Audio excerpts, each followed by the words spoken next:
Dianjurkan kepada jemaah haji agar mengkonsumsi minuman oralit, memakan pil stimuno untuk memperkuat imun tubuh saat di Armuzna.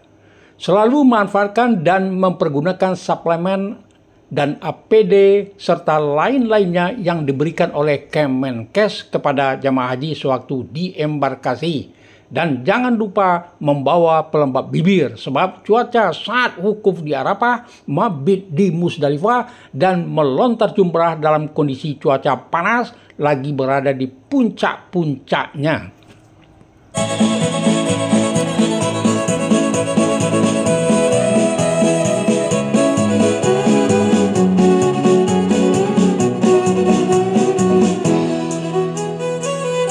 Assalamualaikum warahmatullahi wabarakatuh. Salam jumpa kembali dengan channel kesayangan kita, Arsal Bagindo. Pertemuan kita kali ini akan membahas tentang sebuah himbauan buat jemaah haji tahun 2025 menjelang wukuf di Arafah, mabit di Musdalifah, dan melontar jumrah di Mina. Bagaimana persiapan kita menghadapi kondisi yang akan terjadi nantinya waktu kita melaksanakan ritual keagamaan kita di puncak haji, baik itu di Arafah, Musdalifah, maupun di Mina. Saudaraku, pelaksanaan haji tahun 2025 ini memang agak berbeda dengan pelaksanaan haji tahun-tahun sebelumnya. Oleh karena itu, jamaah haji tahun 2025 ini harus mengantisipasi serta mewaspadai segala sesuatu kemungkinan yang akan terjadi menjelang dan saat pelaksanaan ritual puncak haji yang mulai dari wukuf di Arafah, mabit di Musdalifah, dan melontar jumrah di Mina. Jamaah diminta tidak lengah apalagi saat di Armuzna ini nantinya cuaca musim panas berada pada puncak-puncaknya, bisa-bisa mencapai angka 50 derajat Celcius.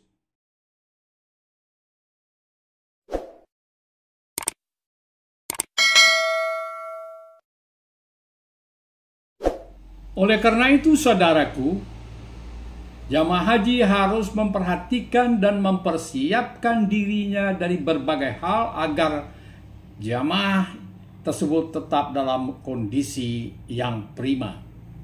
Inti dari persiapan tersebut meliputi persiapan fisik, spiritual, juga mempersiapkan kebutuhan sehari-hari, mengikuti bimbingan ibadah, menjaga kesehatan dengan cukup istirahat, makan dan minum, dan hal penting lainnya juga mengucapkan niat ihram dari hotel dan menjaga lisan serta sikap selama Anda dalam berihram.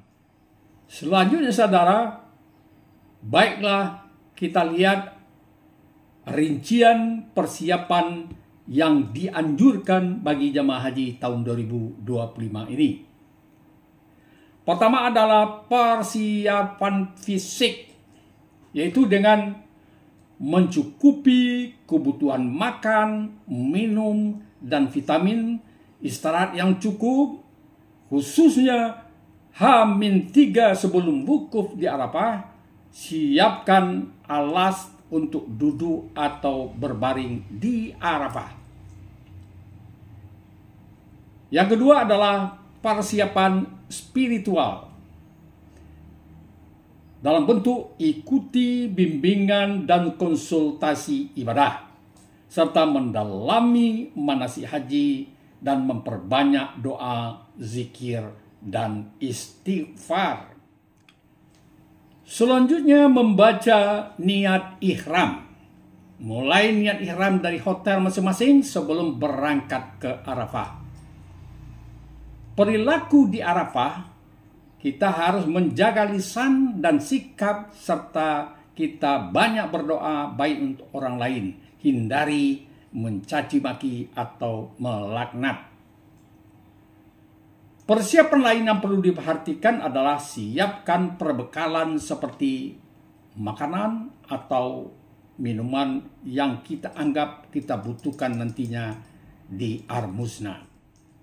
Saudaraku, untuk kesehatan fisik kita dianjurkan makan teratur agar tubuh bertenaga dan tidak mudah sakit. Perbanyak makan buah-buahan dan sayur. Yang kedua, sering minum. Jangan menunggu haus dulu. Saat di Armusna, suhu di Makkah diperkirakan makin panas.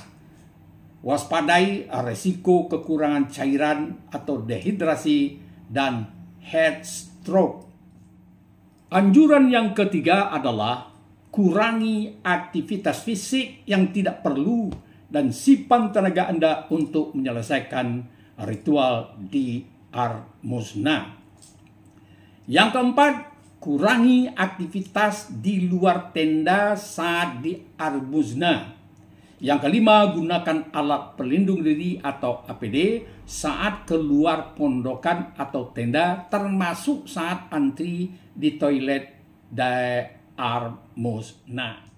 Yang keenam, jangan lupa bawa obat-obatan pribadi dan mengkonsumsinya secara teratur sesuai dengan anjuran dokter. Sedangkan yang ketujuh, konsultasikan kesehatan ke petugas kesehatan, terutama bagi jemaah berisiko tinggi sebelum berangkat ke Armusna. Anjuran yang kedelapan adalah jamaah haji dianjurkan mengkonsumsi minuman orarid, memakan pil stimulo untuk memperkuat imun tubuh saat di Armusna. Selalu manfaatkan dan pergunakan suplemen dan APD dan lain-lain sebagainya yang diberikan oleh Kemenkes kepada jemaah haji sewaktu Anda berada di embarkasi. Dan jangan lupa membawa pelembab bibir sebab cuaca saat wukuf di Arafah, mabit di Musdalifah, dan melontar jumrah di Mina dalam kondisi cuaca panas lagi dan berada di puncak-puncaknya. Sedangkan yang 9, Anda diminta peduli dan saling menjaga antar jamaah minimal yang sekamar atau serigu. Berangkatlah dan pulanglah bersama-sama. Hal lain yang juga perlu diperhatikan adalah bawalah pisau cukur masing-masing jamaah atau sendiri-sendiri dan tidak dipinjamkan atau meminjam milik orang lain. Yang ke-11, ketika di area Armusna tidak naik ke atas bukit, tebing atau bebatuan dan tidak berbaring di jalan atau di kolong kendaraan yang terparkir. Sedangkan yang ke-12, ikuti rute melempar jamarat yang aman dan sudah direkomendasikan oleh pemerintah Arab Saudi dan patuhi petunjuk-petunjuk diberikan oleh PPIH. Anjuran yang ke-13 ini cukup penting nih. Jangan memaksakan diri melempar jamarat ketika kondisi kesehatan tidak memungkinkan. Melontar itu bisa Anda minta tolong atau mewakilkan kepada teman Anda yang sekamar, yang sehat. Dan yang ke-14, melontar jamarat mengikuti waktu yang sudah ditentukan oleh pemerintah Arab Saudi. Untuk jamaah Indonesia, waktu melontar yang disarankan untuk tanggal 10 Zulhijjah, yaitu setelah asar atau setelah maghrib. Dan pada tanggal 11 Zulhijjah setelah subuh. Jika melontar di waktu selain itu akan berisiko terpapar suhu yang sangat panas dan berdesakan dengan jemaah dari negara-negara lain yang postur tubuhnya lebih besar dan lebih tinggi dari kita orang-orang Indonesia. Hal lain yang juga perlu diperhatikan adalah hati-hati jika Anda menggunakan tangga berjalan atau eskalator di area jamarat karena curam. Angkat pakaian Anda di atas mata kaki untuk menghindari terinjak atau terbelit di eskalator. Oke saudaraku, itulah tadi rangkaian dari 15 yang perlu diperhatikan agar kita di dalam melaksanakan ibadah haji tetap dalam kondisi aman dan tetap dalam keadaan sehat. Terima kasih atas perhatian Anda semua. Semoga kita selalu di bawah lindungan Allah Subhanahu wa Ta'ala. Dan kami sudahi pertemuan kita ini dengan mengucapkan Alhamdulillahirabbil alamin. Wassalamualaikum warahmatullahi wabarakatuh. Salam jumpa dengan channel ini dan bisa ketemu lagi dengan episode yang akan datang. Bye.